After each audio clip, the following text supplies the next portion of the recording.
उस सन्यासी को मिलता है, वही एक गृहस्थ व्यक्ति को केवल भगवान का कीर्तन 8 मिनट कर ले तो उसको वही उतना फल मिलता है जितना संत को मिलता है।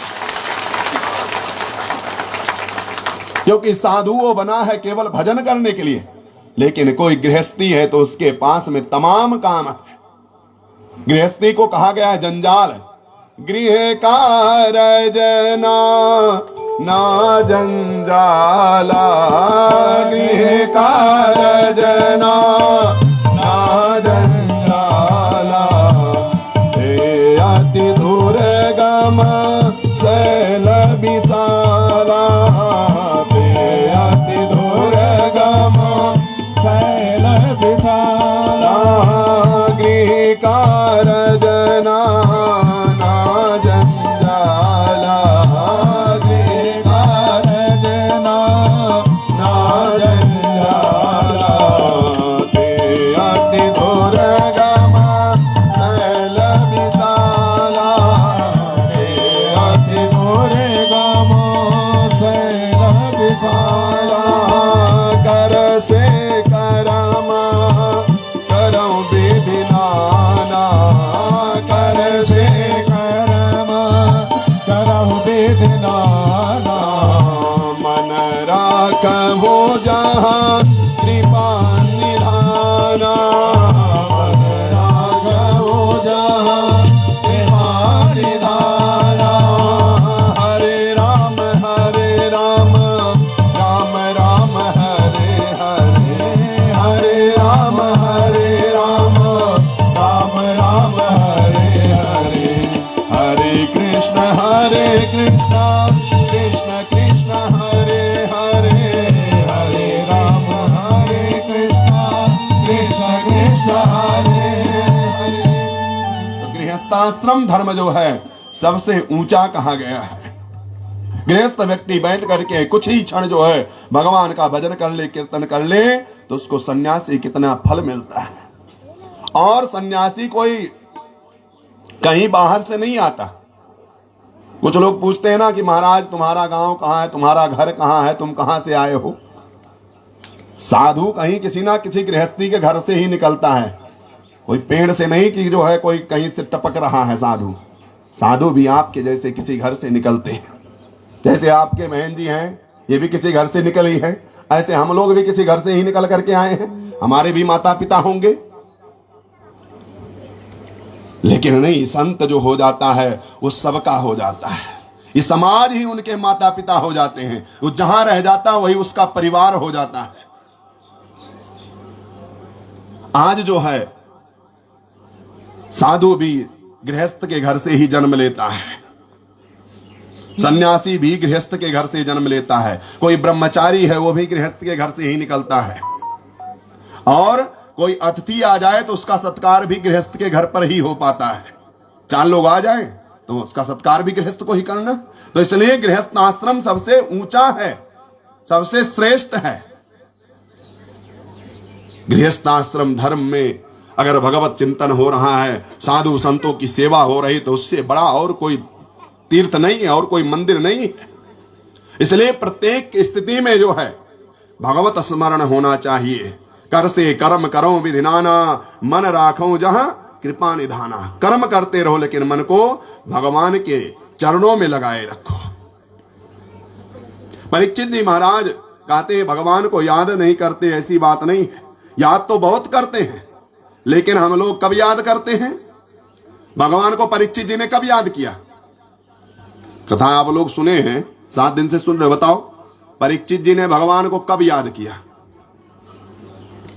किसी को नहीं पता। इसका मतलब कथा सुनते ही नहीं, खाली समय व्यतीत करते हो। परीक्षित जी ने या कोई भी भगवान को जब याद करता है जब उसको दुख पड़ता है, श्राप लगा तभी तो, दुख आया तभी तो याद किए। जब तक सुख था तब तक याद किए नहीं किए।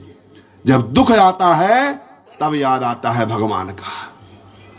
दुख में ही सब याद करते हैं, सुख में कोई नहीं याद करता। सुख में तो टीवी देखो, चलो कहीं घूम आओ, मौज करो, मस्ती करो। भगवान को कौन याद करता? दुख आता है तब होता अरे भगवान। किसी को चोट लग जाए तो निकलता है ना, अरे अम्मा, माँ ही निकलता है। दुख आता है तो निकलता है कि नहीं नहीं अब भगवान के पास चले। भगवान से प्रार्थना करें।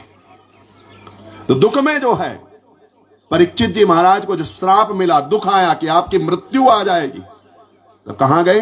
संतों के शरण में गए, भगवान की कथा सुन रहे हैं, भगवान का स्मरण कर रहे हैं, उससे पूर्व में नहीं। हम सबको जब दुख पड़ता है, कष्ट पड़ता है, तब भगवान की याद आती है।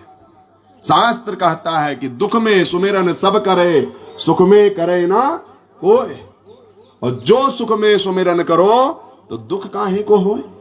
जब अच्छा समय चल रहा हो तो और ज्यादा भगवान का भजन करना चाहिए, और ज्यादा भगवान की पूजन करनी चाहिए, और ज्यादा भगवान की उपासना करनी चाहिए। अच्छा समय चल रहा है तो अच्छा काम करोगे तो दुख आएगा ही नहीं, और दुख आ जाएगा तो फिर जाने में थोड़ा समय तो लगेगा। इसलिए दुख ना आए, अच्छा समय चलता रहे तो भगवान का भजन करते रहो, भगवान का कीर्तन करते रहो, भगवान का सत्संग करते रहो। मेरे दुख के समय में वो बड़े काम आते हैं, मेरे दुख के समय में वो बड़े काम आते हैं, मेरे दुख के समय में वो बड़े काम आते हैं, मेरे दुख के समय में वो बड़े काम आते हैं। जब कोई नहीं आता, जब कोई नहीं आता, मेरे राम आते हैं, जब कोई नहीं आता, मेरे राम आते हैं, जब कोई नहीं आता, मेरे श्याम आते हैं, जब कोई नहीं आता, मेरे श्याम आते हैं, जब कोई नहीं आता, मेरे श्याम आते हैं, जब कोई नहीं आता, मेरे श्याम आते हैं। मेरे दुख के समय में वो बड़े काम आते हैं, मेरे दुख के समय में वो बड़े काम आते हैं।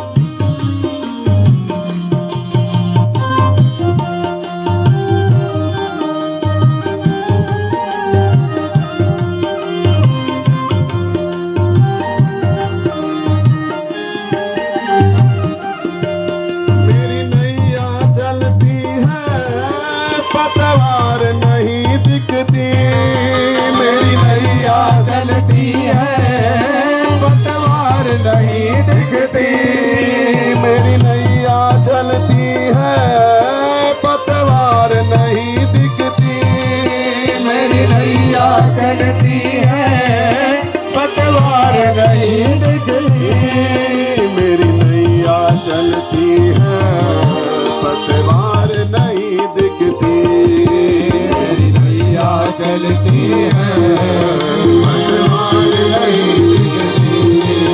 जब कोई नहीं आता, मेरे श्याम आते हैं, जब कोई नहीं आता, मेरे श्याम आते हैं। मेरे दुख के समय में वो बड़े काम आते हैं, मेरे दुख के समय में वो बड़े काम आते हैं।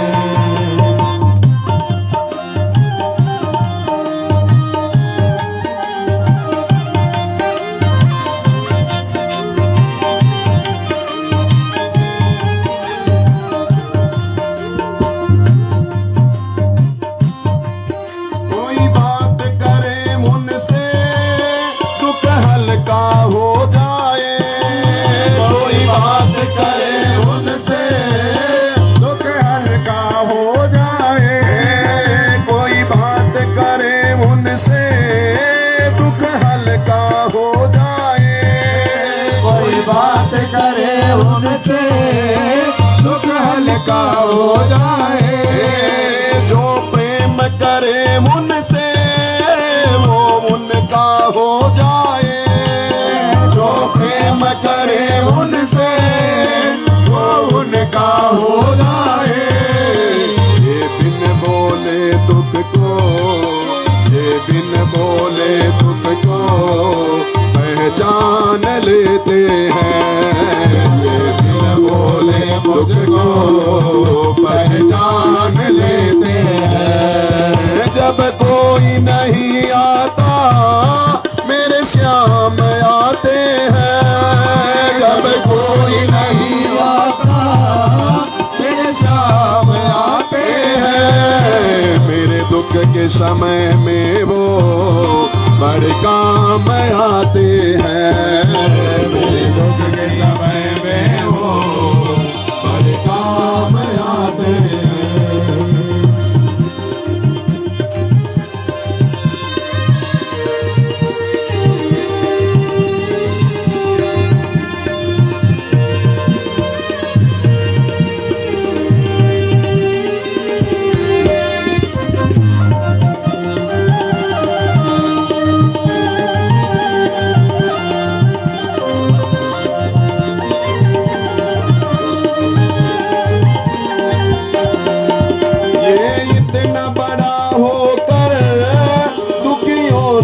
प्यार करे, ये इतना बड़ा होकर दुखियों से प्यार करे। अच्छा, दुखियों से कौन प्यार करता है? दुखी व्यक्ति से कोई प्यार करता है? सुख में तो सब लोग चाहते हैं कि सुखी व्यक्ति हमसे मिले, लेकिन दुखी व्यक्ति से कोई नहीं मिलना चाहता। दुखी व्यक्ति से कौन मिलता है? केवल भगवान मिलते हैं दुखी व्यक्ति से। दुख में सब वहीं पर जाते हैं। इसलिए दोनों हाथ खोल करके जो है भगवान का मनाइए। ये इतना बड़ा होकर दुखियों से प्यार करे, ये इतना बड़ा होकर दुखियों से प्यार करे। छोटे हो या हो बड़े वो सबसे प्यार करे। छोटे हो या हो बड़े सबसे प्यार करे। छोटे हो या हो बड़े वो सबसे प्यार करे। छोटे हो या हो बड़े वो सबसे प्यार करे। हम भक्तों का कहना, हम भक्तों का कहना वो मान जाते हैं। वो मान जाते हैं। जब कोई नहीं आता मेरे श्याम आते हैं। जब कोई नहीं आता मेरे श्याम आते हैं। जब कोई नहीं आता मेरे श्याम आते हैं। जब कोई नहीं आता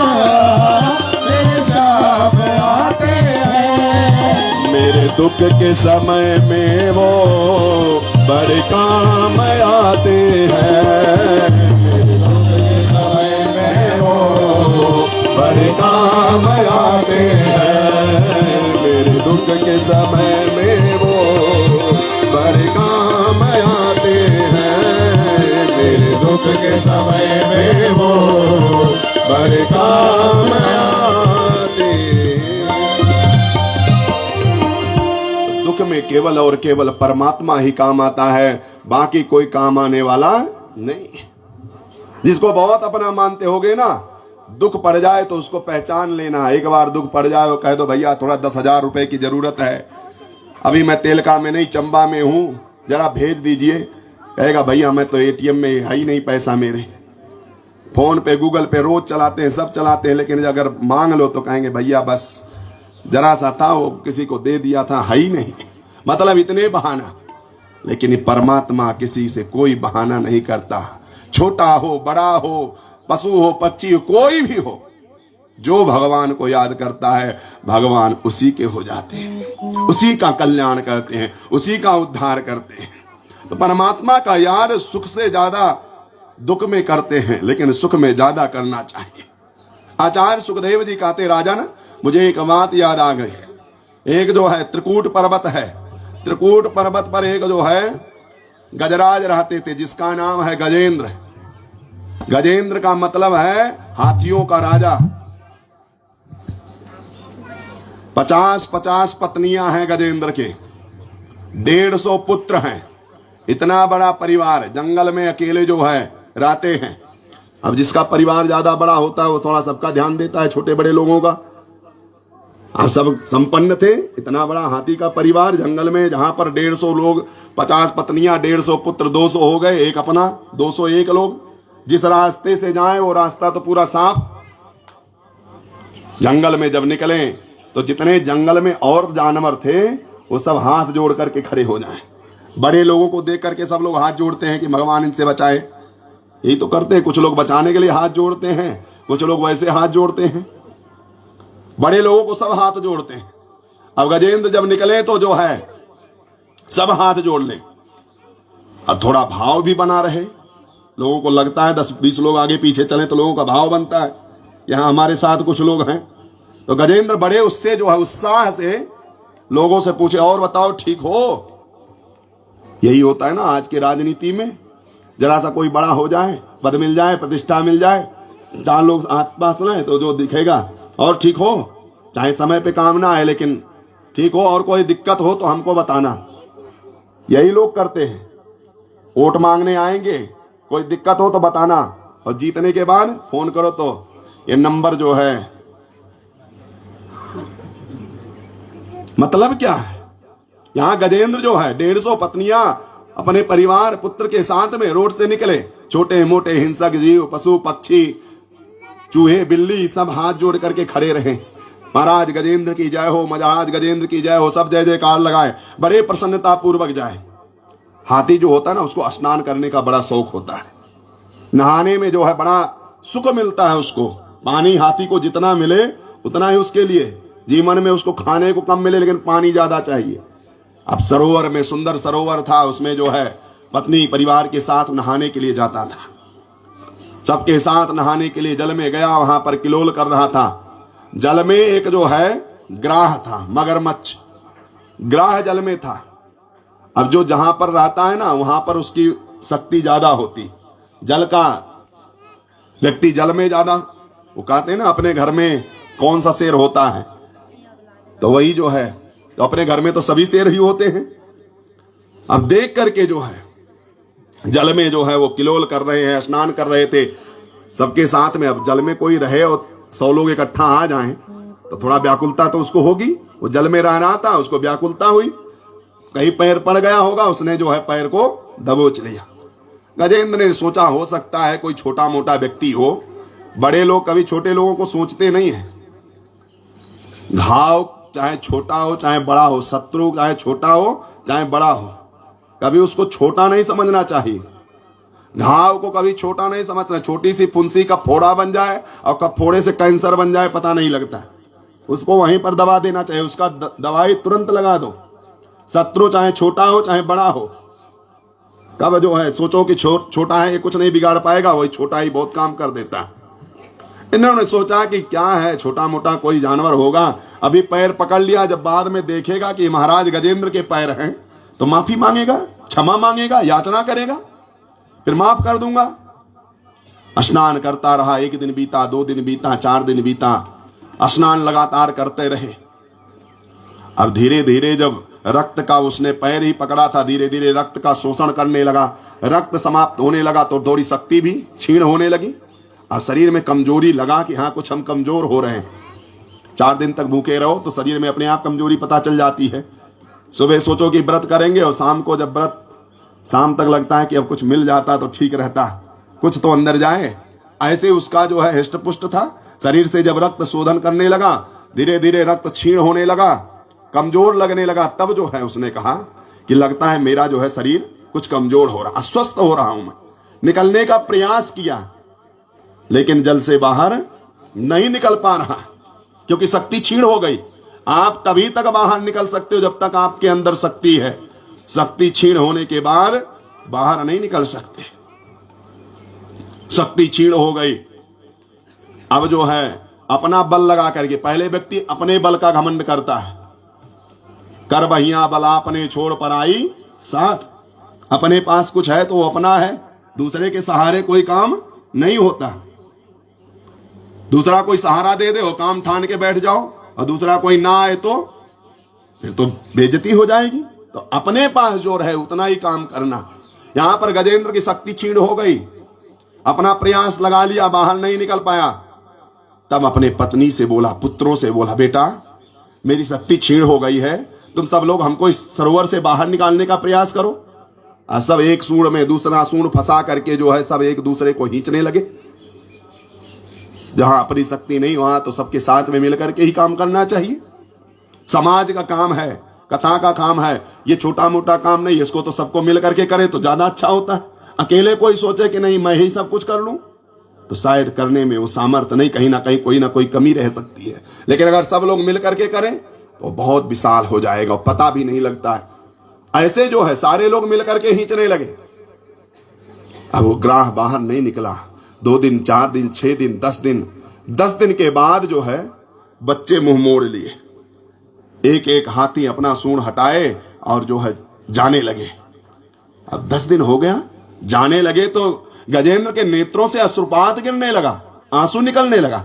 अपने पत्नी से कहा, देखो इन सब के लिए मैंने कितना किया, इतना बड़ा मकान बनाया, घर बनाया, चोरी किया, डाका किया, पता नहीं क्या क्या किया, और आज अंतिम समय में जो है मेरे बच्चे मेरे साथ रहने के राजी नहीं है, सब जा रहे हैं। रुको बेटा रुको। सबने कहा, पिताजी आप तो बाहर निकल नहीं रहे हो, हम भी भूखे प्यासे यहां पर मर जाएं, हमको नौकरी पे जाना है, ड्यूटी करना है। 4 दिन आप अस्वस्थ होकर के देख लो, पता चल जाएगा आपका कौन सेवा करने वाला है, कौन आपका अपना है। 4 दिन बेड पकड़ लो बस। जिसके लिए परेशान हो ना वही कह देंगे, पिताजी ऐसा है हमको तो ड्यूटी करने जाना है, हमारी नौकरी छूट जाएगी। आप जिंदगी भर उनको कमाए, कमा करके दिए, सब कुछ इकट्ठा किए, लेकिन आज 4 दिन आपके लिए उनके पास समय नहीं है, छोड़ करके आपको चले जाएंगे। पत्नी बेचारी कहां जाए? पत्नी नहीं छोड़ के जा सकती है, क्योंकि उसका विवाह आपके साथ में हुआ। जे बिन देह नदी बिन वारी, तैसे नाथ पुरुष बिन नारी। सब छोड़ सकते लेकिन पत्नी साथ नहीं छोड़ सकती। पत्नियां जो है, पुत्र सारे चले गए, गजेंद्र अश्रुपात करता रहा। धीरे धीरे 15 दिन बीत गए, निकाल नहीं पाई। ये पत्नियां में कितना बल बेचारी, ये कितना दौड़ दौड़ करके क्या करें।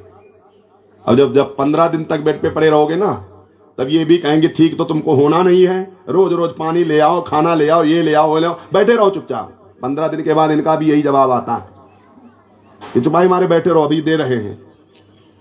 2-4 दिन तक अच्छे से करती हैं, उसके बाद यही सुनने को मिलता है। यही पत्नियों का हुआ गजेंद्र के। 15 दिन के बाद में जो है एक एक जाने लगी तो गजेंद्र ने कहा, बताओ मैं तुम लोगों के लिए इतना सब कुछ किया, तुम लोग मेरा साथ छोड़ के। पत्नियां सब के सब चली गई, कोई नहीं बचा। नेत्रों से झरझर अश्रुपात होने लगा। अब ग्राह उसको और अंदर खींच के ले जाने लगा, क्योंकि अब छीड़ है ही नहीं, शक्ति है ही नहीं, बाहर निकलने का सामर्थ्य नहीं। खींच करके जो है अंदर सरोवर में लेकर के चला गया। पूरा उसका शरीर डूब गया, केवल जो है सूंड ऊपर निकाल करके सांस ले रहा है। स्वर्ग से सारे देवता लोग जो है आकर के देख रहे हैं। जब कोई आपको कोई संकट आ जाए, दुख आ जाए, तो देखने वाले तो सब खड़े हो जाते। कैसे किसी का एक्सीडेंट रोड पे हो जाए तो फोटो लेकर के, कैमरा लेके फोटो बनाने वाले तो सब तैयार रहते हैं, लेकिन कोई ये नहीं सोचता इसको उठा करके हॉस्पिटल तक पहुंचा दे। फोटो शूट कर करके पोस्ट कर देंगे, भैया ये फला व्यक्ति का एक्सीडेंट यहां पर हो गया है, मेरे लाइक करो, कमेंट करो, शेयर करो। लेकिन कोई उसको मदद के लिए नहीं कि उठा करके इसको अस्पताल तो पहुंचा दो, इसकी शायद इलाज हो जाए, इसका जान बच जाए।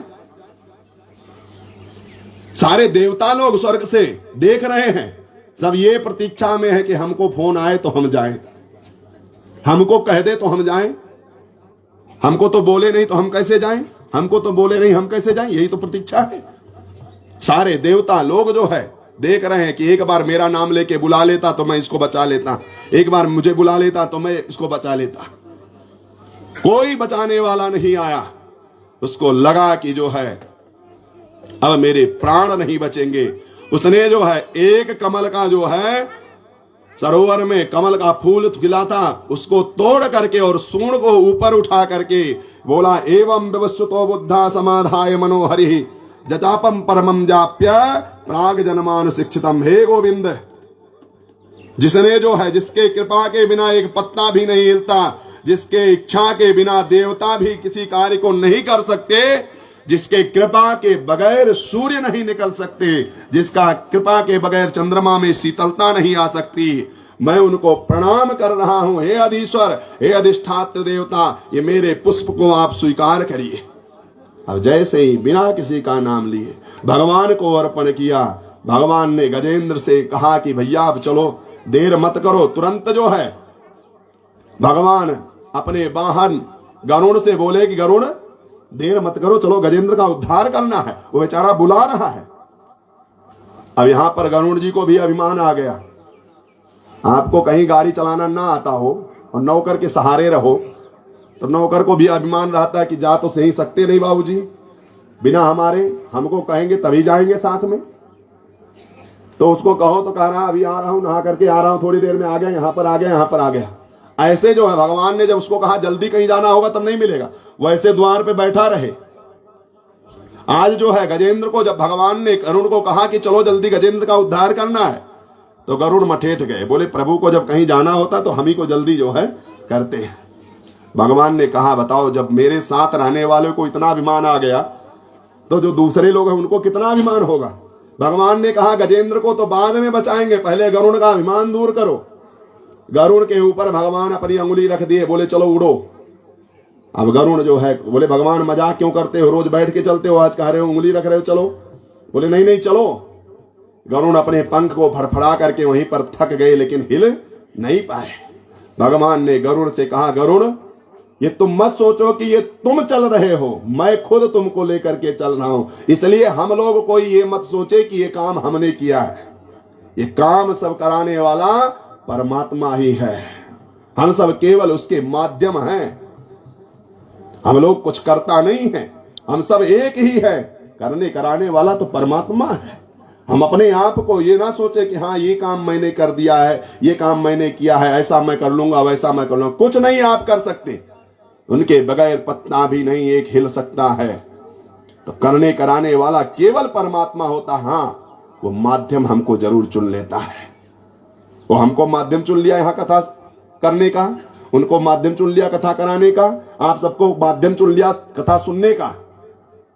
बिना उसके कृपा के जो है कोई नहीं यहाँ आ सकता। यही सर आमत बड़ कठिनाई, राम कृपा बिनु आए न जाए। बिना परमात्मा की कृपा पे कोई यहां तक आ नहीं सकता है। भगवान जो है गरुड़ को लेकर के आए, गजेंद्र एकदम डूब चुका था। भगवान ने जो है गरुड़ पे बैठे बैठे गजेंद्र के सूंड को पकड़ करके ग्राह के साथ बाहर निकाल दिए। अब विचार करिए, बाहर निकाल करके भगवान ग्राह का जो है चक्र सुदर्शन से सर छेदन कर दिए। अब बताइए उद्धार किसका हुआ, गजेंद्र का हुआ कि ग्राह का हुआ? उद्धार तो ग्राह का हुआ, जो भगवान के हाथों उबारा गया उसका भी उद्धार हुआ, और जो भगवान के हाथों मारा गया उसका भी उद्धार हुआ। भगवान तो सबका उद्धार करते हैं, भगवान तो सबका कल्याण करते हैं। निर्बल के राम, ये कौन है?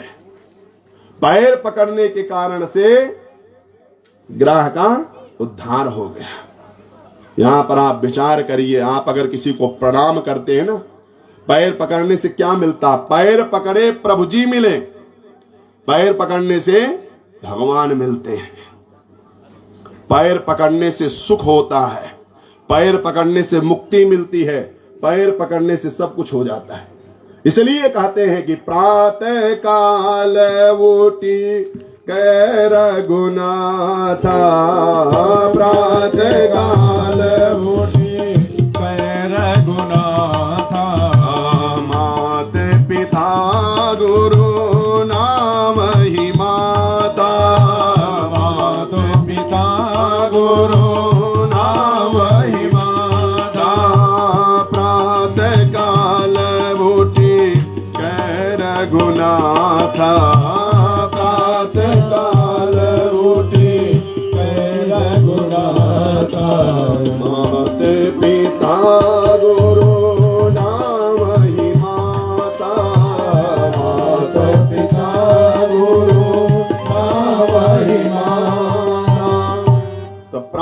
जो है माता पिता को, अपने से बड़ों को प्रणाम करोगे तो ये पैर पकड़ने से आपको मुक्ति मिलेगी, भक्ति मिलेगी, शक्ति मिलेगी, सब कुछ मिल जाता है। शास्त्र कहता अभिवादनशीलस्य नित्य वृद्धोपसेविनः तेषां चत्वारि वर्धन्ते आयु विद्या यश और बल। ये 4 चीज किसी को खाली राम राम करने से मिल जाता है। तो अगर इतना मिल रहा है राम राम करने से, तो किसी को राम राम करने में क्या हमारा जाता है। आज जो है सुखदेव जी राजा परीक्षित को कहते राजेंद्र, ये कोई साधारण व्यक्ति नहीं थे। ये जो ग्राह था ना, ये हुहू नाम का गंधर्व था। हंसी मजाक करना इसका काम था। कई बार हंसी मजाक में भी लोग कहते मैं तो हंसी कर रहा था। ऐसी हंसी भी नहीं करनी चाहिए जिससे किसी का जो है नुकसान हो जाए। हंसी वो होती है जो थोड़ा सा वो हो। इसका काम था लोगों को हंसाना। हुहू नाम का गंधर्व एक दिन जो है हंसाते हंसाते एक दिन देखा कि कुछ ऋषि लोग जो है स्नान कर रहे थे। अब इसने जो है डूब करके गया और ऋषि के चरण पकड़ करके खींचने लगा। ऋषि ने देखा कि ये क्या कर रहा है। तुरंत जो है ऋषि खड़े हो गए और उन्होंने जो है देख करके श्राप दे दिया। बोले तू मेरे पैर पकड़ रहा है, जाए अब तू जो है ग्राह बन जाओ। तो उस दिन से वह वो नाम का गंधर्व ग्राह बन गया। और ये हाथी कौन था? यह जो है इंद्रदुम्न था। इंद्रदुम्न नाम का जो है राजा थे। ये अपने राज्य में रहते थे। एक दिन जो है इनके राज्य में अगस्त जी महाराज का आगमन हुआ। अगस्त जी आए और ये अपने स्थान पर बैठा रहा। आपसे श्रेष्ठ कोई आ रहा है, कोई साधु संत महात्मा आ रहा है तो कृपा करके खड़े होकर के उसका आदर करिए। उनके सामने बैठे मत रहिए, समझ लीजिए कि भगवान साक्षात आ रहे हैं। इंद्रदुम्न ने जो है बैठे बैठे अपने सिंहासन पर जो है खड़ा नहीं हुआ। अगस्त जी को देख करके अगस्त जी को क्रोध आ गया। उन्होंने श्राप दे दिया कि हाथी के जैसे बैठे हो, तुमको दिखाई नहीं दे रहा कि एक ऋषि आए हैं, संत आए हैं, जाओ तुम हाथी हो जाओ। उस दिन से जो है इंद्रदुम्न हाथी हो गया। और तो और साधारण भाषा में कहते हैं कि किसी भी जो है भगवान पे चढ़ा हुआ कोई भी चीज हमारे चरणों में ना पड़े। एक दिन ऋषि दुर्वासा ऐसे घूमते घूमते भगवान के बैकुंठ लोक को गए। भगवान नारायण के लोक में पहुंचे। भगवान ने सोचा संत आए हैं, कोई आपके घर पे आता है तो उसका सम्मान करना हमारा परम कर्तव्य है। भगवान नारायण ने अपने गले में पहनी हुई माला संत के गले में डाल दी। कई बार होता है हम लोग किसी के गले का माला किसी गले में ऐसे नहीं डाल देना चाहिए। माला भी उन्हीं के गले में पहनाना चाहिए जो उसका रक्षा कर सके। हम लोग तो कई बार देखते हैं वो उनके गले का उनके उनका उनके उनके उनके उनके वैसे चलता रहता। नहीं नहीं, आज जो है भगवान ने सोचा ऋषि इनको माला पहना दे। ऋषि के गले में माला डाल दी। ऋषि भगवान के पास से आए। उन्होंने जो है सीधे देवराज इंद्र के सभा में गए। देवराज इंद्र के सभा में पहुंचे तो ऋषि ने सोचा राजा हैं, इंद्र हैं, इनका स्वागत कर दें। वो अपनी माला जो है देवराज इंद्र के गले में डाल दी। इंद्र को कहीं सभा में और कहीं जाना था, वो सीधे घर से बाहर निकले। वो माला उठा करके चलने लगे तो अपने गजेंद्र ऐरावत हाथी पर डाल दिए। हाथी को क्या पता कि ये माला किस काम की है। जिसको माला का महत्व नहीं पता है, जिसको जिस चीज का महत्व नहीं पता है, उसको दे दोगे तो क्या करेगा। हाथी ने उसको तोड़ ताड़ करके माला को जमीन में पटक करके लातों से कुचल दिया। वही माला जो है ग्राह बन गया और हाथी जो है फिर से गजेंद्र बना। एक भाव तो ये है। और देवराज इंद्र का क्या हुआ? देवराज इंद्र का उस माला को डालने के कारण से स्वर्ग छीण हो गया, स्वर्ग छूट गया, लक्ष्मी से पतिभ्रष्ट हो गए। क्योंकि भगवान के ऊपर चढ़ा हुआ कोई माला, कोई प्रसाद, कोई फल, कोई फूल चरणों में ना आए, इतना प्रयास हमको करना चाहिए। देवराज इंद्र का जो है समस्त राज सम्राट राजा बलि ने छीन लिया। राजा बलि जो है ऐसे राजा हैं कि देवताओं के सम्राट बन गए। देवता और समस्त जो है सृष्टि में राजा बलि का जो है आधिपत्य हो गया, सारे लोग राजा बलि की जय जय, त्रिलोक का राज राजा बलि जीत लिए। देवता लोग यत्र तत्र विचरण करने लगे। देवताओं ने सोचा अब क्या करें, तो कहते हैं कि देवता और दानव दोनों मिलकर के भगवान नारायण की प्रेरणा से बोले, समुद्र में जो है रत्न छुपा हुआ, समुद्र का मंथन करो। सबने कहा प्रभु इतना अथाह सागर समुद्र है, इसका मंथन कैसे किया जा सकता है। तब बोले मंदराचल पर्वत को लेकर के आओ। मंदराचल पर्वत उस समय सबसे बड़ा पर्वत जो है मंदराचल था। मंदराचल पर्वत की मथानी बनाई गई और जो है बासुकी नाग, सबसे बड़ा सर्प जो है बासुकी नाग था, तो उनसे प्रार्थना की गई। बासुकी नाग ने कहा महाराज हमको क्या मिलेगा। बोले अमृत की कुछ बूंद तुम्हें भी मिल जाएगी, चिंता काहे करते हो। स्वार्थ में सब लोग आ गए। जब कुछ पाना होता है ना तो सब लोग कहते हैं कि हाँ ठीक है चलो हम भी चलते हैं। चोरी करना हो तो 4 लोग जाएं तो सबको बंटवारा, हिस्सा तो सबको मिलती है। यहां समुद्र मंथन में तो सबको लालच था कि अमृत निकलेगा तो सब लोग पीने को मिलेगा। तो सारे देवता लोग भी तैयार हो गए, दानव लोग भी तैयार हो गए। मंदराचल पर्वत आ गया, बासुकी नाग जो है आ गए, मथानी बना। अब देवता लोग जो है सीधे मुख की तरफ पहुंच गए, दैत्य लोग पूंछ की तरफ पहुंच गए। दैत्यों ने कहा भैया देखो मथानी हो चाहे ना हो, समुद्र मथा जाए चाहे ना मथा जाए, हम लोग पूंछ पकड़ेंगे, हम लोग पीछे बैठेंगे। तुम लोग आगे ले लिए, हम लोग पीछे रह जाएं। तो बोले ऐसा करो भैया तुम लोग आगे आ जाओ, हमें क्या, हम तो कार्य निपटाना है ना। अब दैत्य लोग आगे आ गए।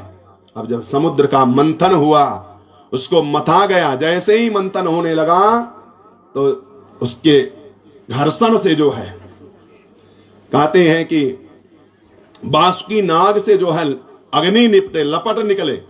दैत्य भी बेचारे सुंदर थे, लेकिन उस लपट को लगने से वह सब जो अब कह तो सकते नहीं थे क्योंकि पहले ही जो मना कर चुके थे। तो उसकी लपट से उन सब का शरीर जो है काला पड़ गया। दैत्य दोनों समुद्र मंथन करने लगे। समुद्र जो है नीचे डूबने लगा।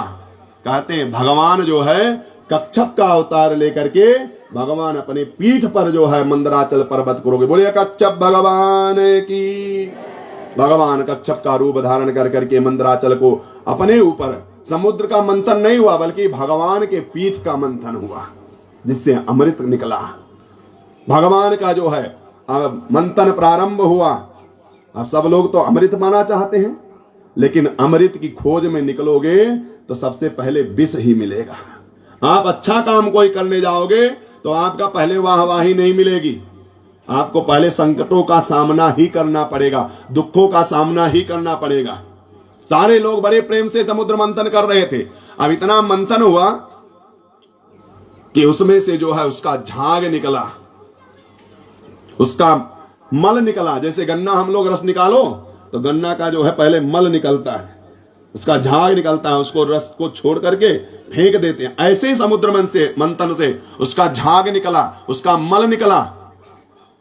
अब मल जो है वही जो है हलाहल विष के रूप में जो है निकला। पहला रत्न जो है विष निकला। अब सबने देखा उसको, विष को कौन पिए, कोई तैयार नहीं, कोई छूने तैयार नहीं, कोई लेने तैयार नहीं। सारे लोग जो है छोड़ करके भाग गए। बोले महाराज हम लोग अमृत पीना चाहते हैं, विष कौन पिएगा। सब परेशान हो गए। भगवान नारायण को बुलाए।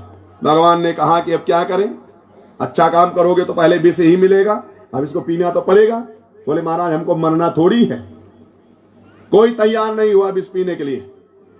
तब जो है भगवान ने कहा कि कोई नहीं पिएगा, ऐसा करो इसको कैलाश के उतंग शिखर पर ले जाओ। वहां पर भगवान शिव समाधि में बैठे हैं, उनको दे दो, वो बातचीत नहीं करते किसी से, वो पी लेंगे। सबने कहा मरना है हमको। एक बार समाधि से जो है भगवान शिव को कामदेव ने जगाया तो चितवत काम भयो जरि छारा, जब शिव तीसर नयन उघारा। भगवान शिव ने तीसरी नेत्र किसको मरना है।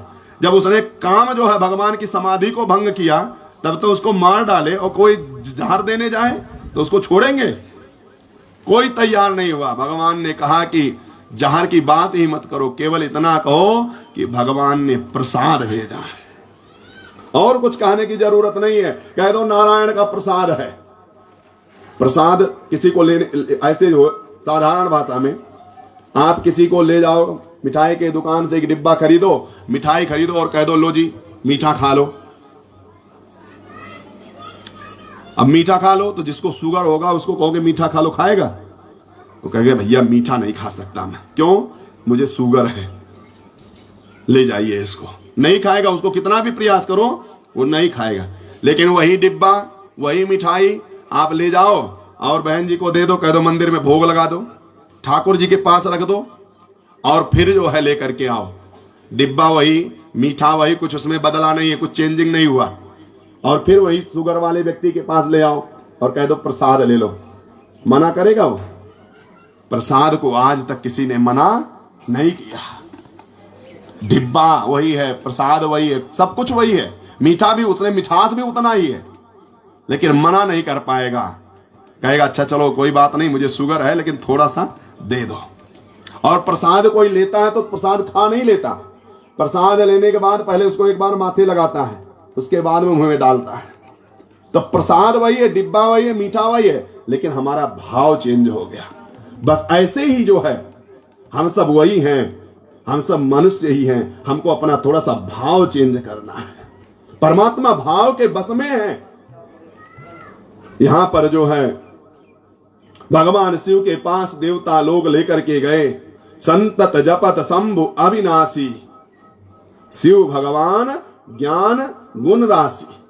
भगवान शिव तो ज्ञान के गुण राशि हैं, उनके जैसा ज्ञानी कोई है नहीं। क्या उनको नहीं पता था कि विष लेकर के आ रहे हैं? लेकिन फिर भी जो है भगवान शिव के हृदय में कौन है? राम है। भगवान राम को अपने हृदय में रखते हैं। हृदय में राम को ही रखना है। काम और दाम ये सब बाहर की चीज हैं, हृदय में मत रखो काम और दाम। कहां रखो? बाहर रखो। लेकिन हृदय में किसको रखो? राम को रखना है, कृष्ण को रखना है। भगवान शिव हृदय में राम को रखते हैं। ऊपर से देवता लोग आ गए, बोले भैया ये लो, भगवान नारायण ने भेजा है। अब जैसे नारायण ने भेजा है तो भगवान शिव ने लिया और उसको जो है उठ करके पीना प्रारंभ कर दिया। जैसे भगवान शिव ने पिया तो पीते ही तो सबको पता चल जाता है कि ये क्या चीज है, नमकीन है, खट्टा है, मीठा है, क्या है, सबको पता चल जाता है। जब तक मुंह में ना जाए तब तक पता चलता है कि इसका कोई स्वाद नहीं पता, लेकिन जैसे मुंह में डालो तुरंत पता चल जाता है। भगवान शिव ने जैसे ही पिया तुरंत पता चल गया ये तो विष है। भगवान शिव ने सोचा नीचे राम है और ऊपर से विष जाएगा तो राम जी को कितना कष्ट होगा, तो भगवान शिव ने उस विष को अंदर जाने ही नहीं दिया। कहां रोक लिया? गले पे रोक लिया। इसलिए भगवान शिव का नाम पूरा कंठ उनका नीला पड़ गया विष के कारण से, इसलिए भगवान शिव का नाम पड़ा नीलकंठ। बोलिए नीलकंठ भगवान की। भगवान शिव का नाम नीलकंठ पड़ा, कंठ नीला हो गया। अंदर राम है, ऊपर से विष है। अब विष है और राम दोनों मिला दो तो क्या हो जाएगा? विश्राम हो जाएगा। भगवान शिव संतत जपत शंभु अविनाशी। विश्राम हो गया उनका। मानो भगवान शिव हम सबको बताना चाहते हैं कि भैया समाज है, दुनिया है, घर है, परिवार है।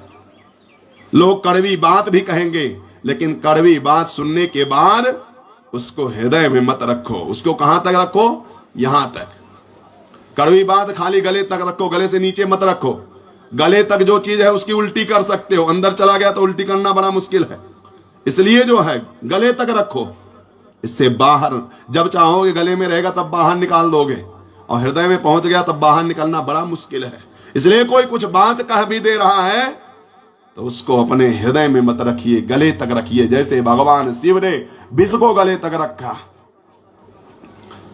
दूसरा जो है भगवान समुद्र मंथन पुनः प्रारंभ हुआ। मंदराचल पर्वत से तुरंत जो है विष के बाद में कामधेनु गौ निकली। कामधेनु गौ निकली तो ऋषियों ने कहा, संतों ने कहा कि ये गौ जो है यज्ञ के काम आएगी। ये तो संतों को चाहिए, तो यज्ञ जो है संतों को दे दी गई, हो ऋषि मुनियों को दे दी गई कामधेनु गौ। उच्चैश्रवा नाम का घोड़ा निकला। उसको जो है राजा बलि ने कहा महाराज ये हमको चाहिए अब, तो राजा बलि ने ले लिया। उसके बाद में ऐरावत नाम की हाथी निकली। देवराज इंद्र ने कहा महाराज अब हमारा नंबर है, एरावत हाथी हमको चाहिए। तो देवताओं के पास में चली गई। कौस्तुभ मणि निकला, उसको स्वर्ग में चला गया। कल्प वृक्ष निकला, उसको स्वर्ग में। अप्सराएं निकली, दैत्यों ने ले ली। अब लक्ष्मी जी निकली। सब लोग लक्ष्मी जी को देख करके जो है दौड़ने लगे। सबने कहा भाई इसमें एक है, तुम सब इतने लोग हो, बंटवारा कैसे होगा? तो फिर क्या किया जाए? बोले ऐसा है, लक्ष्मी जी जिसके गले में वरमाला डाल देंगी वही इनका हो जाएगा। सब लोग देवता दैत्य सब लाइन से खड़े रहे। लक्ष्मी जी गले में माला तो केवल नारायण के ही डाल सकती हैं। भगवान कच्छप भगवान के गले में लक्ष्मी जी ने माला डाल दी।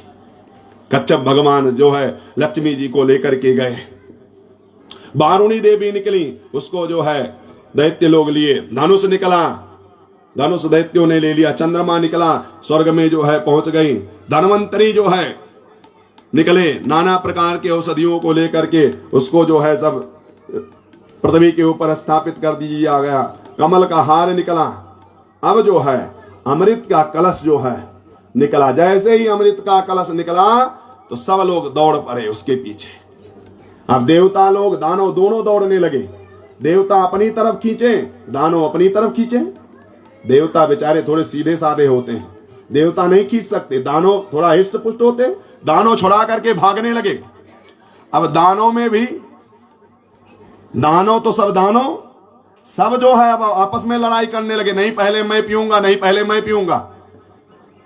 दानव देवता में कोई ज्यादा अंतर नहीं है।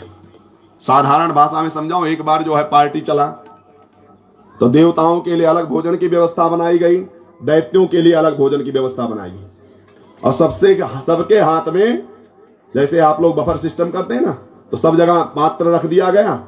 यहां तो चलो बैठा के खिलाते हैं, बैठा के खिलाने वाला नहीं, वो टोकन भर भर के रख देते हैं और सब लोग खड़े खड़े खाते हैं।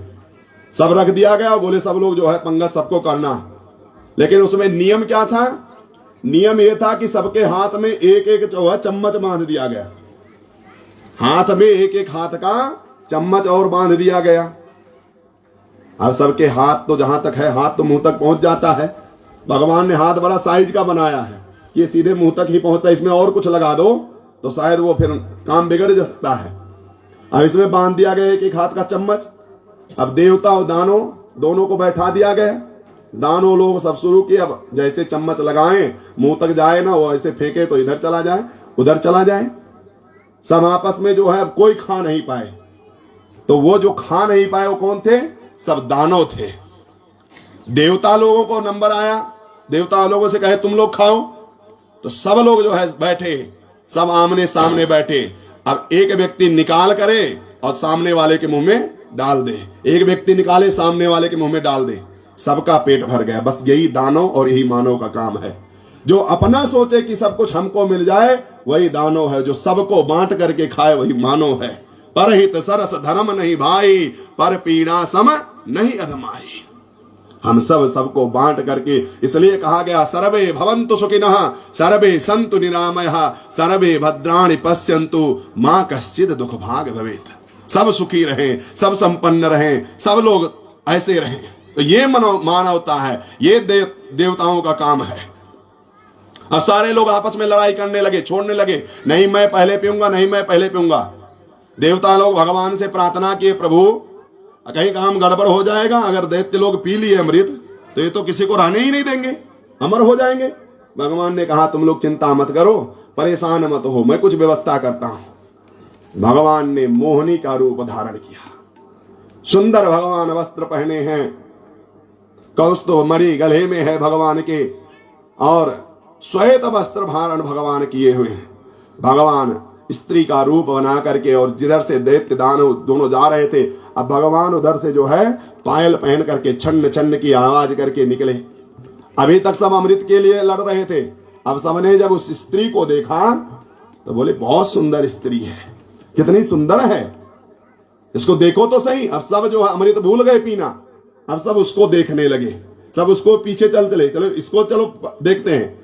अब भगवान ने कहा तुम लोग आपस में लड़ क्यों रहे हो? बोले हम सब अमृत पीना चाहते हैं। बोले देखो भाई लड़ो मत, तो फिर हम आप सबकी कुछ सहायता कर सकते हैं, और लड़ोगे तो मुझे किसी को नहीं मिलूंगी। सबने कहा नहीं नहीं, जो तुम कहो, तुम जो कहोगे तुम्हारी सारी बात मान लेंगे। तो बोले देखो तुम सब बैठो, मैं तुम सब की सेवा करूंगी। अब भगवान जो है, एक कलश जो है अमृत का था और एक कलश वारुणी कलश था, जिसमें जो है मदिरा पान रखा हुआ था, वारुणी रखा हुआ था। भगवान अब जो है सुंदर नृत्य करके, दोनों कलश दोनों कमर में बांध करके अब भगवान नृत्य करें। तो देवता लोग तो भगवान को देखने में लगे थे, लेकिन दैत्य लोग क्या था, उनके मुंह को देख रहे थे, अमृत को नहीं देख रहे थे, मुंह देख रहे थे कि कितनी सुंदर स्त्री है। काम क्या करने आए थे ये भूल गए, उसके मुंह के तरफ देखने लगे। अब भगवान जो है देवताओं को तो अमृत पिलाते हैं और दैत्यों को वारुणी पिलाते हैं। धीरे धीरे भगवान पिलाते पिलाते जो है गए, तो दूसरे जैसे ही भगवान थोड़े दूर पर गए, सूर्य चंद्रमा बैठे हुए थे, तो एक स्वर भानु नाम का जो है दैत्य था, उसको स्वर पता चल जाता था।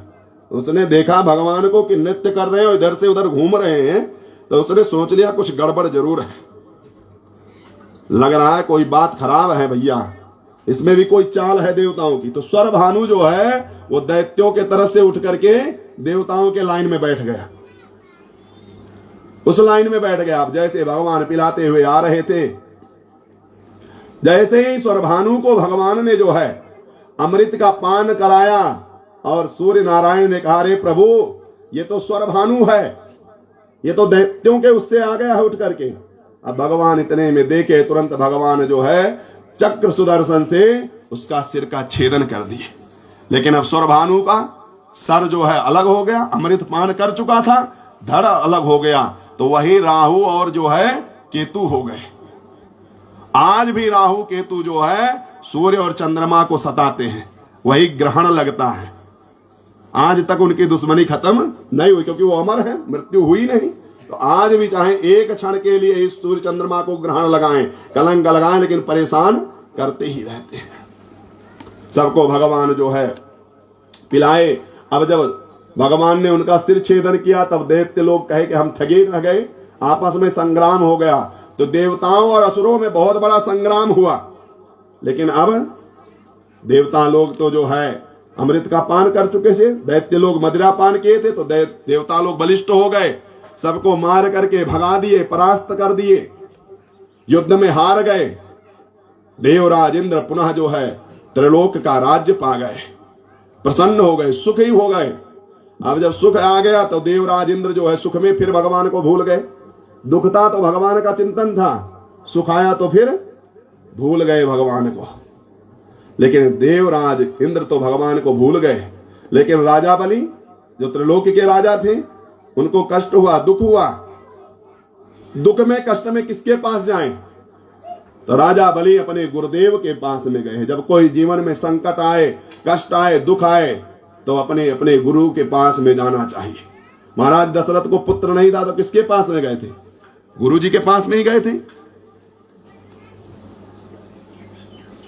तो जीवन में जब कुछ नहीं होता तो अपने गुरु के पास में जाना चाहिए। गुरु ही वह शक्ति है कि वो आपको उपाय बता करके जो है।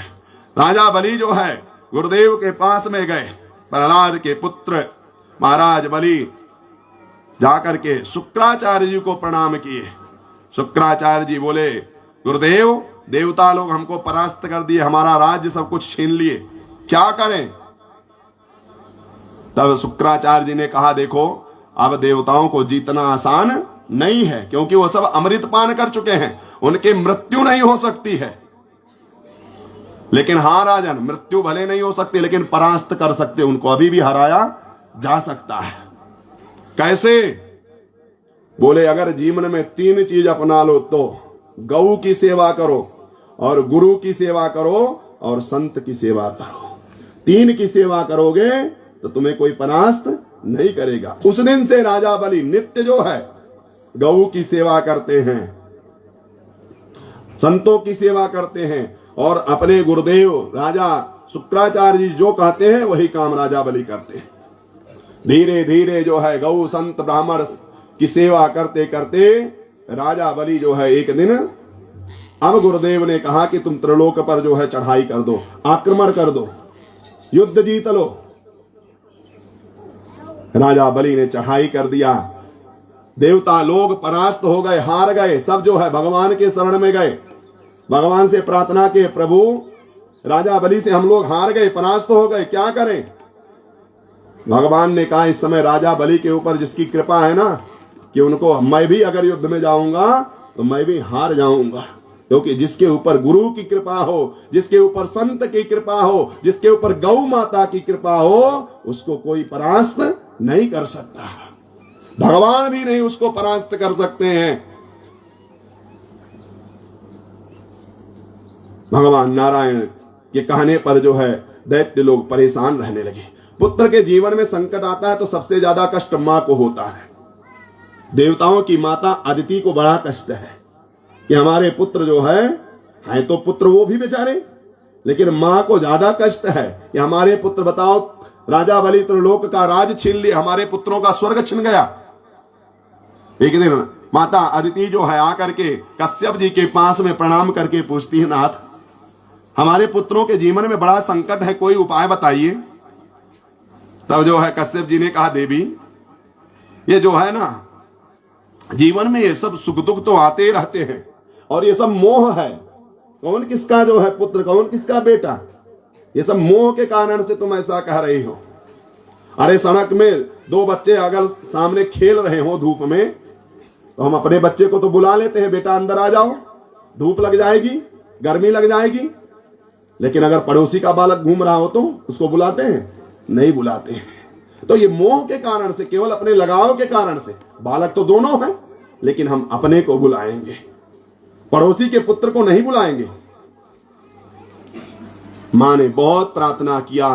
तब जो है कश्यप जी ने कहा, देवी अगर तुम जो है एक व्रत है अगर उसको करो, फाल्गुन मास में कृष्ण पक्ष में अगर जो प्रतिपदा से लेकर के शुक्ल पक्ष में और त्रयोदशी तक एक व्रत आता है जिसका नाम है पयो व्रत। उस पयो व्रत का अगर तुम अनुष्ठान करोगे नियम से, पयहार, पयो व्रत में खाली दूध पीना है, उसका आहार करके भगवान से नित्य जो है निष्ठा से भगवान की उपासना करो और द्वादशाक्षर मंत्र का जाप करो। देवकी सुत गोविंद वासुदेव जगतपते देहि में तनयम कृष्णम त्वाम हम शरणम गतः, इस मंत्र का जाप करो तो मुझे निश्चित ही विश्वास है कि तुमको जो है कोई धर्मवान, ज्ञानवान, नीतवान पुत्र प्राप्त होगा। अदिति ने वही किया। फाल्गुन मास आया, पयो व्रत किया, सुंदर अनुष्ठान किया। अनुष्ठान के करने से जो है माता अदिति गर्भ से जो है धीरे धीरे गर्भ में बालक आ गया, सुंदर बालक जो है। धीरे धीरे समय नगदी चाहता गया। भादों का महीना है, ये भादों का महीना इतना श्रेष्ठ है ना, इसमें कई महापुरुष जन्म लिए। भादों में ही कन्हैया भी जन्म लेंगे अभी थोड़ी देर बाद। भादों में ही जो है हमारे वामन भगवान भी जन्म ले रहे हैं, राधा रानी भी भादों में ही जन्म ली। भादों का महीना है, शुक्ल पक्ष जो है और पूर्णिमा तिथि, आज की जो जैसी तिथि है ऐसे ही तिथि जो है थी। पयो व्रत का मां ने अनुष्ठान किया था, सुंदर जो है समय था। मां के गर्भ के सामने, कुक्ष के सामने सुंदर जो है एक है भगवान का दिव्य प्रकाश प्रकट हुआ। उस प्रकाश को देख करके मां अदिति इतना दिव्य प्रकाश ताचका चौध हो गई, प्रार्थना करने लगी। मां ने प्रार्थना किया। मां के सामने भगवान कितने बड़े पैदा हुए, मात्र 52 अंगुल का। बोलिए वामन भगवान की। वामन भगवान का प्राकट्य हुआ। मात्र 52 अंगुल के भगवान हैं।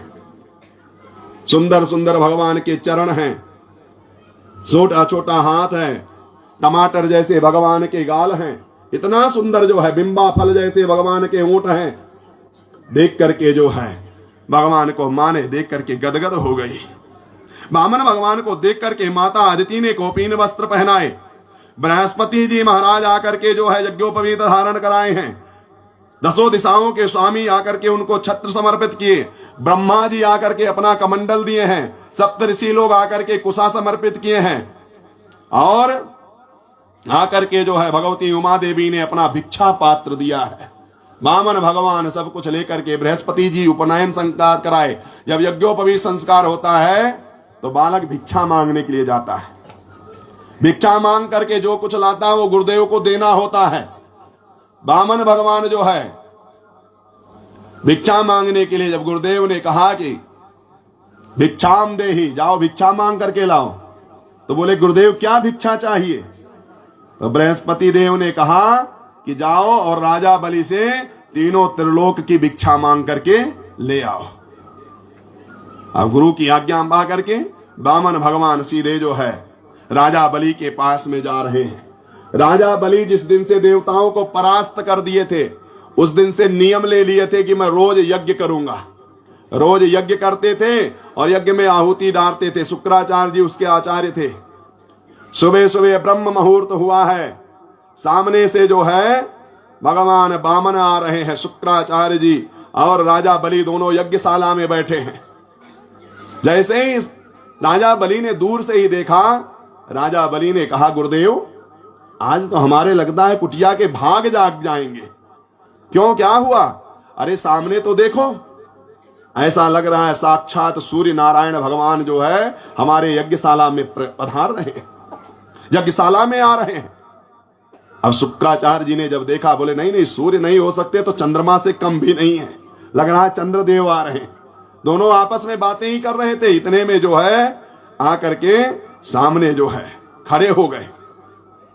हाथ में माला है, माला का जाप चल रहा है, कुछ बोल नहीं रहे। वामन भगवान को देख करके जो है राजा बलि चरणों में प्रणाम किए। गुरुदेव कहां से आए, कहां से पधारे, आपका नाम क्या है और कैसे यहां पर यज्ञशाला में दर्शन दिए? कुछ बोल ही नहीं रहे। आप कुछ बोल क्यों नहीं रहे हैं? आपको क्या चाहिए? मैं जो है त्रिलोक सम्राट महाराज बलि, जो आपको इच्छा हो वो आप मांग लीजिए। अब जब कुछ बोल नहीं रहे, गुरुदेव की तरफ इशारा करके बोले गुरुदेव ये बोल क्यों नहीं कुछ रहे? गुरुदेव ने देखा तो माला चल रही थी। गुरुदेव ने कहा देख नहीं रहे हो, इनका अभी माला चल रहा है और माला के बीच में बोलना नहीं चाहिए। राजा बलि ने कहा इतना बड़ा सिद्ध बालक कि माला चल रहा है, बीच में बोल नहीं सकते। अब लोग तो कोई अच्छा चेला मिल जाए तो फिर माला तो रख देते हैं कि माला तो बाद में जप लिया जाएगा, पहले माल ले लो। लेकिन जब देखे, क्यों? क्योंकि अपना कुछ दिखाना भी तो है। वामन भगवान ने सोचा किसी को प्रसन्न करना है तो उसको कुछ दिखाना पड़ता है। अब माला देखे तो उसके अंदर और भाव जग गया, कितना अच्छा ब्राह्मण, इतना तपस्वी ब्राह्मण, इतना अच्छा संत। राजा बलि चरणों में गिर गए। महाराज आपने बड़ी कृपा की, आपका बहुत बहुत स्वागत है। स्वागतम ते नमस्तुभ्यं ब्रह्मं किम करमानुते ब्रह्मार्षीणाम तपः साक्षात वपुर्धरम। मैं आपका स्वागत करता हूं। आप जैसे तेजस्वी ओजस्वी ब्राह्मण हमारे यज्ञशाला में पधारे, हमारे यज्ञ के भाग खुल गए। आपका आश्रम कहां है? आप कहां पर रहते हैं? आपके माता पिता कौन हैं? ये सब पूछ रहे थे। आपको क्या चाहिए? आप जो कहेंगे वो आपको मैं दे दूंगा। गांग कांचनम गुणवद धाम मृष्टा। गौ चाहिए, गौ ले जाओ। सोना चांदी चाहिए, सोना चांदी ले जाओ। महल चाहिए, महल ले जाओ। अब जब ये से कह रहे थे तो मैं जलपान कर लेता हूं, मेरे पास छत्र है, धूप लगती है तो छाता लगा लेता हूं। चटाई है, कहीं सोना होता है तो चटाई बिछा करके सो जाता हूं। किसी से किसी चीज की आशा नहीं है। और मन में जो है उत्कंठा जग गई। नहीं नहीं महाराज, मेरी बहुत इच्छा है आप जैसे ब्राह्मण को कुछ देने की। कृपा करके आप मुझसे कहिए, मैं आपको कुछ देना चाहता हूं। महाराज वामन हंसे, बोले महाराज दान की बात आप करो ही मत। आपके खानदान में जितने लोग हैं ना, सब दानी ही थे।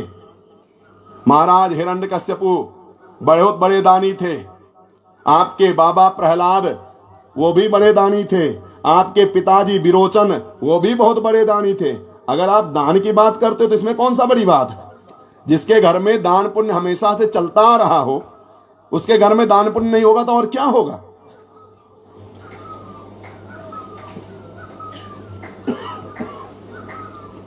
तो दान की आप बात मत करिए। महाराज कुछ तो ले लीजिए। कहते हैं कि नहीं नहीं, हमको कुछ नहीं चाहिए, मैं तो बस ऐसे ही यज्ञ देखने के लिए चला आया। नहीं महाराज, यज्ञ से कोई साधु ब्राह्मण अगर बिना कुछ लिए चला जाएगा तो यज्ञ पूर्ण कैसे होगा? कुछ ना कुछ तो आपको लेना ही पड़ेगा। बोले भैया जब आवश्यकता ही नहीं है तो आप जिद क्यों करते हैं? हमको कुछ नहीं चाहिए। कुछ नहीं लूंगा। बोले नहीं नहीं महाराज, आपको कुछ ना कुछ लेना ही पड़ेगा। आप मान नहीं रहे हैं, जिद कर रहे हैं। अच्छा चलो कोई बात नहीं, आपको नहीं चाहिए, आपके पास खर्चा नहीं है, तो ऐसा करते हैं कि हमारे यहां तो हमारा पूरा राज्य हमारा ही है, किसी ब्राह्मण से, आपके ब्राह्मण कन्या से आपका विवाह करवा देता हूं। विवाह के बाद खर्चा थोड़ा बढ़ जाता है, तब तो आवश्यकता होगी, तब तो कुछ चाहिए, पत्नी हो जाएगी, उसके लिए फिर कुछ चाहिए, कुछ ले लो। बोले महाराज इन सब लफड़ों में हमको नहीं पड़ना, पत्नी हो जाएगी, फिर पत्नी के बाद में पत्नी को रहने के लिए भी कुछ जगह चाहिए, फिर उसके लिए महल बनवा। बोले महल की चिंता मत करो, मैं महल बनवा के दे दूंगा। बोले उसके खाने पीने की व्यवस्था, फिर बोले उसकी भी चिंता मत करो, हमारे यहाँ जो है हिरण्यकश्यपु अन्न भंडार भरा पड़ा है, अन्न की कोई कमी नहीं हमारे राज्य में महाराज, जितना कहोगे 2-4-10 बोरी महीने में भिजवा दिया करूंगा। बोले महाराज तुम खाने की व्यवस्था कर दोगे, रहने की व्यवस्था कर दोगे, लेकिन संतान होंगे फिर उनके पढ़ने की। बोले इतना बड़ा हिरण्यकश्यपु महाविद्यालय है, इसमें आपके भी बालक पढ़ेंगे, हमारे पूरे राज्य के लोग पढ़ते हैं। बोले महाराज फिर बालक भी होंगे 2-4। बोले महाराज अब ये हम कैसे कह सकते हैं एक होगा कि 2-4 होंगे, ये तो आपके ऊपर डिपेंड करता है कितने बालक होंगे। बोले महाराज फिर 2-4 बालक होंगे तो उनमें से एक आध मर भी सकता है। बोले महाराज अब ये तो जीवन मृत्यु तो परमात्मा के हाथ में है, मर भी सकता है। तो बोले महाराज जब मर सकता है तो मरने पर रोने वाला कौन आएगा।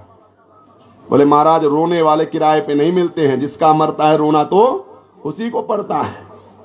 तो बोले फिर ये लफड़ा ही क्यों करें, रोने वाला काम ही क्यों करें, इससे अच्छा विवाह ही ना करें तो रोने का झंझट ही खत्म रहेगा, क्यों जो है वो करें।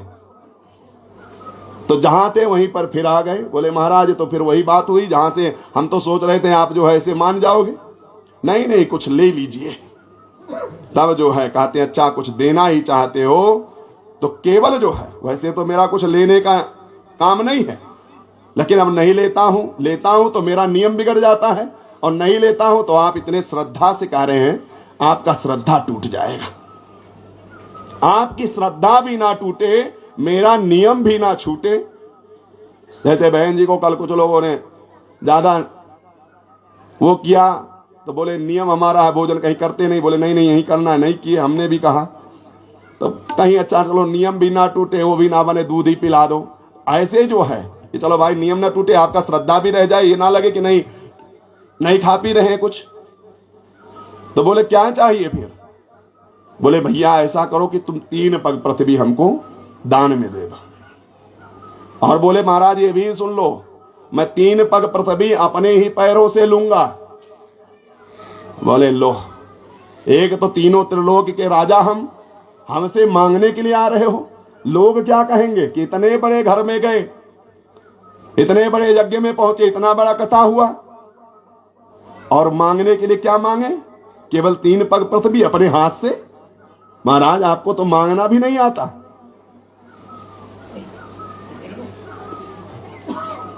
शास्त्र कहता अगम बुद्धि बाणिया, मध्यम बुद्धि जाट, और तर्क बुद्धि तुर्किया, बामन चौपट नाश। बावन को कभी मांगने नहीं आता।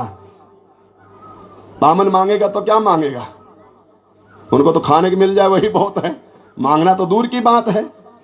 उन्होंने कह दिया कि मुझे तो 3 पग ही चाहिए। बोले महाराज आपको तो मांगना ही नहीं आता। बोले भैया मांगना तो बहुत आता, लेकिन हम संतोषी ब्राह्मण हैं, हमारा जितने में संतुष्टि हो जाता है हम उतना, ब्राह्मण को संतोषी होना चाहिए। और यदि ब्राह्मण संतुष्ट नहीं रहता तो उसका तेज नष्ट हो जाता है। ब्राह्मण होने के बाद हाय हाय क्या करना, तेज घटता है उसका, इसलिए ब्राह्मण को संतुष्ट रहना चाहिए। राजा बलि से कहे कि हम 3 पग ही पृथ्वी लेंगे। राजा बलि ने कहा कि ठीक है महाराज, अगर आप नहीं मान रहे हो तो नाप लो। बोले ऐसे थोड़ी नाप लेंगे। बोले फिर क्या करोगे। बोले उसके लिए आपको संकल्प करना पड़ेगा, क्योंकि संकल्प का मतलब होता है पक्की रजिस्ट्री। संकल्प अगर आप किसी चीज का कर दिए तो उसको बिना दिए जो है छुट्टी नहीं है। इसलिए ब्राह्मण कोई चीज बिना संकल्प के नहीं लेते। कहते भैया पहले संकल्प कर दो, उसके बाद ही दान दो। दान का मतलब ही संकल्प है। अच्छा दान का संकल्प कर दिया, अगर आप वो नहीं दे रहे हो ना तो वो तिल तिल बढ़ता ही जाएगा। जब तक दान का चीज तुरंत दे देना चाहिए, उसको अपने पास रखना नहीं चाहिए। दान कर दिए तो ये नहीं कि कल लेकर के जाना, नहीं महाराज इसको उठाओ और लेके जाओ। दान का चीज रखना नहीं चाहिए अपने पास। कई लोग तो दान का भी रख लेते हैं, कन्यादान का रख लेते हैं। हमारे यहाँ कुछ दान महादान है, गौ दान, कन्यादान, अन्नदान, भूमि दान, ये सब दान महादान में आते हैं। कन्या का कभी कोई कुछ रखना नहीं चाहिए। लेकिन आज तो लोग बेटियां का भी खा जाएं। देख करके जो है महाराज बामन से कहे कि संकल्प करो। अब जब इतना सब बातें चल रही थी, संकल्प की बातें आ गई, बोले जल लो, अच्छत लो, चावल लो। संकल्प बोलने के लिए तैयार हो गए। तब जो है शुक्राचार्य जी ने हाथ पकड़ लिया राजा बलि का, बोले इधर आओ, पीछे आओ। जैसे कुछ लोग होते हैं ना, पंडित जी विवाह करें और बाद में दक्षिणा मांग लें, तो नाथ मात लोग कहते इधर आओ, पीछे आओ, थोड़ी तुमसे बात करनी है। रात भर पंडित जी विवाह कराएं, सब कुछ कराएं, और सुबह अगर जो 2100 मांग लें तो कहते हैं अरे पंडित तुमने किया क्या है, खाया और जो है सोया, पूरी रात खराब करें। लेकिन दक्षिणा के नाम पर जो है 4 लोग बताने वाले रह जाते हैं। अरे पंडित जी जो श्रद्धा बने वो ले लो। दूसरे का काम टेंट वाले ले जाएं, माइक वाले ले जाएं, साउंड वाले ले जाएं, सब कुछ ले जाएं। इनका तो बधा है, हम 11,000 लेंगे, हम 21,000 लेंगे, हम 51,000 लेंगे, सबको दे देंगे। शादी विवाह सब निपटा जाएंगे, ढोल मजीरा वाले सब चले जाएं। लेकिन पंडित जी कह रहे, पंडित जी तुम तो श्रद्धा से जो दे रहे हैं उसको ले लो। वहां पर श्रद्धा, वहां पर मेहनत नहीं। बेचारे ब्राह्मण हैं, रात्रि भर आपके घर में जग करके आपका विवाह कराए। अच्छा देखो, कोई और आशीर्वाद देता है? न ढोल वाले आशीर्वाद देंगे, ना जो है नाच गाने वाले देंगे, ना कोई देगा। केवल ब्राह्मण आशीर्वाद देता है। वो विवाह भी कराएगा, दक्षिणा कम भी पाएगा, तब भी यही कह के जाएगा कि खुश रहो, वर कन्या चिरंजीवी भव, दोनों चिरंजीवी रहें, सुखी रहें। कभी जो है वो तो कृपा करके जो है ब्राह्मण को संतुष्ट कर करके विदा करिए, असंतुष्ट नहीं होना चाहिए। यहां पर जो है जब संकल्प की बात आई, गुरुदेव ने कहा इधर आओ, मेरे पास आओ। हमें तो लगता है कोई ब्राह्मण वामन नहीं है, ये बामन देखने में लगते हैं तो लगता है 53 है। क्यों, क्या हुआ गुरुदेव? बोले हमें लगता है ये नारायण का, भगवान का कोई चाल है देवताओं की, ये तुम्हें ठगने के लिए आए हैं, साक्षात विष्णु हैं। राजा बलि ने कहा गुरुदेव अगर ये साक्षात विष्णु है तो लोग कहेंगे कि राजा बलि के यहां भगवान भी मांगने के लिए आए हैं। अगर ये भगवान होंगे तो हमारा सब कुछ हरण कर लेंगे, और अगर साधारण ब्राह्मण होंगे तो उतने तो ले जाएंगे। हमारे तो दोनों हाथ में लड्डू है आज। राजा बलि को बोले नहीं नहीं, तुम झूठ बोल दो। 8 जगह झूठ बोलने पर भी पाप नहीं लगता। स्त्री सुनर्म विवाहे चा विद्यर्थे प्राण संकटे गुरो ब्राह्मण हितंसायाम नामृतम स्वासुतम जगते। जहां पर किसी कन्या का विवाह होना हो और थोड़ा बहुत उसको